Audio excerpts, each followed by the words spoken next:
आज की कहानी बड़ी दिलचस्प है। ये सिर्फ ईमानदारी और धोखे की कहानी नहीं है, बल्कि ये इस बात को भी दिखाती है कि कभी-कभी न्याय पाने के लिए सीधा रास्ता काफी नहीं होता। ये कहानी है एक ऐसी चतुर चाल की जिसने एक लालची इंसान को उसी के खेल में मात दे दी। तो एक सवाल दिमाग में आता है कि ईमानदारी का असली इनाम क्या होता है? क्या वो हमेशा मिलता है? और अगर मिलता है तो किस रूप में? चलिए इस सवाल को मन में रखकर आज की कहानी को समझते हैं। तो चलिए मिलते हैं हमारी कहानी के मुख्य किरदार भूषण से। एक ऐसा आदमी जिसकी मेहनत ही उसकी सबसे बड़ी दौलत थी, लेकिन किस्मत उसे एक ऐसे सफर पर ले जाती है जहां उसकी इसी मेहनत और ईमानदारी का सबसे बड़ा इम्तिहान होना था।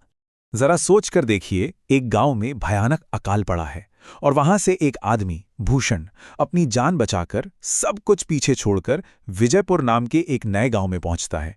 जेब में एक पैसा नहीं, सिर पर कोई छत नहीं, बस एक मौके की तलाश थी। और उसे काम मिलता भी है, गांव के एक अमीर किसान जगत सेठ की यहाँ। पर काम भाई बहुत मुश्किल था। रोजाना 100 जानवरों की देखभाल करना, उनके बाड़े साफ करना, उन्हें खाना पानी देना और दिन भर की इस हाड़तोड़ मेहनत के बाद सोना भी कहा उसी गौशाला में। पर भूषण की मेहनत और ईमानदारी किसी से छुपी नहीं। जगत सेठ उसकी लगन देखकर इतने खुश हुए कि कुछ ही वक्त में उसकी तनख्वाह सीधी डबल कर दी, 200 से 400 रुपए महीना। और ऐसे ही दिन, महीने, साल गुजरते गए। भूषण ने एक एक पैसा जोड़ा। पहले तो अपने लिए एक छोटी सी झोपड़ी बनाई, और देखते ही देखते 7 साल बीत गए। 7 साल की इस कड़ी मेहनत का फल ये था कि अब उसके पास एक अच्छी खासी रकम जमा हो चुकी थी। सब कुछ एकदम बढ़िया चल रहा था, है ना? भूषण अपने भविष्य के सपने देख रहा था। लेकिन तभी कहानी में आता है एक ट्विस्ट, एक ऐसा मोड़ जो उसकी सालों की मेहनत को दांव पर लगा देता है। हुआ ये कि अचानक गांव में चोरियां बहुत बढ़ गईं। अब भूषण को एक ही फिक्र सताने लगी कि जब वो काम पर होता है तो उसकी झोपड़ी में रखी जिंदगी भर की कमाई का क्या होगा? वो तो सुरक्षित नहीं है। परेशान होकर उसने ये बात अपने मालिक जगत सेठ को बताई, और जगत सेठ ने बिल्कुल नेक नियत से एक सलाह दी। उन्होंने कहा, अरे गांव का जमींदार बहुत ईमानदार और भला आदमी है, तुम्हारे पैसे उसके पास एकदम महफूज रहेंगे।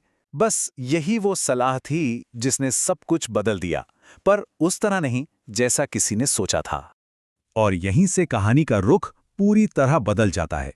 भूषण भरोसे के साथ अपनी सारी जमा पूंजी लेकर पहुंच जाता है गांव के जमींदार के पास, जो गांव का सबसे ताकतवर इंसान था।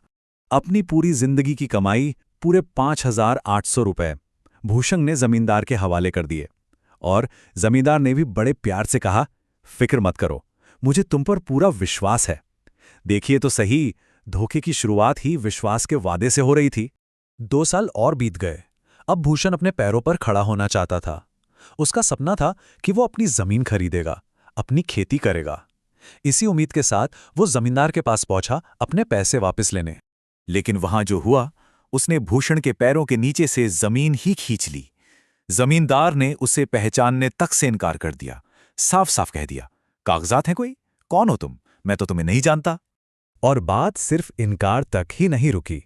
जब भूषण ने गिड़गिड़ाकर अपने पैसे वापस मांगे तो जमींदार के आदमियों ने उसे बुरी तरह पीटा और बाहर फेंक दिया। सोचिए, ईमानदारी का ये सिला मिला, पिटाई और बेइज्जती। पर कहानी अभी खत्म नहीं हुई है। जब ये खबर जगत सेठ तक पहुंची तो उन्हें बहुत दुख हुआ और गुस्सा भी आया।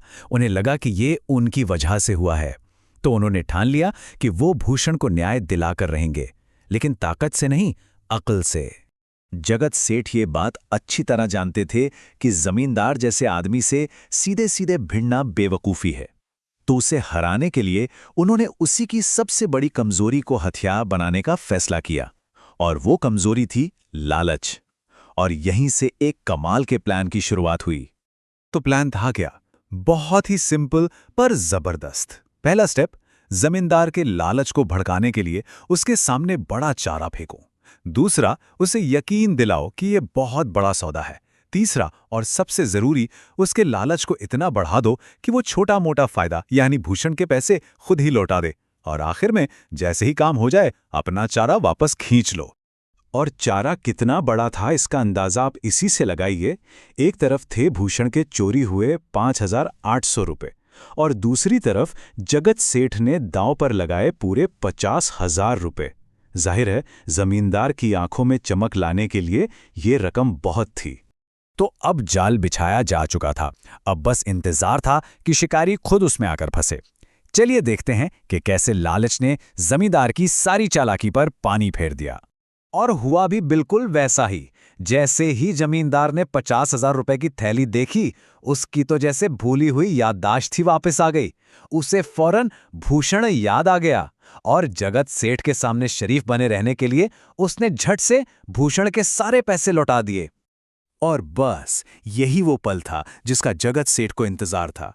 जैसे ही भूषण के हाथ में उसके पैसे आए, ठीक उसी वक्त जगत सेठ का भेजा हुआ एक आदमी एक जरूरी खबर लेकर आया। जगत सेठ ने एक छोटा सा बहाना बनाया और अपने 50,000 रुपए वापस उठा लिए। जमींदार बस मुंह देखता रह गया।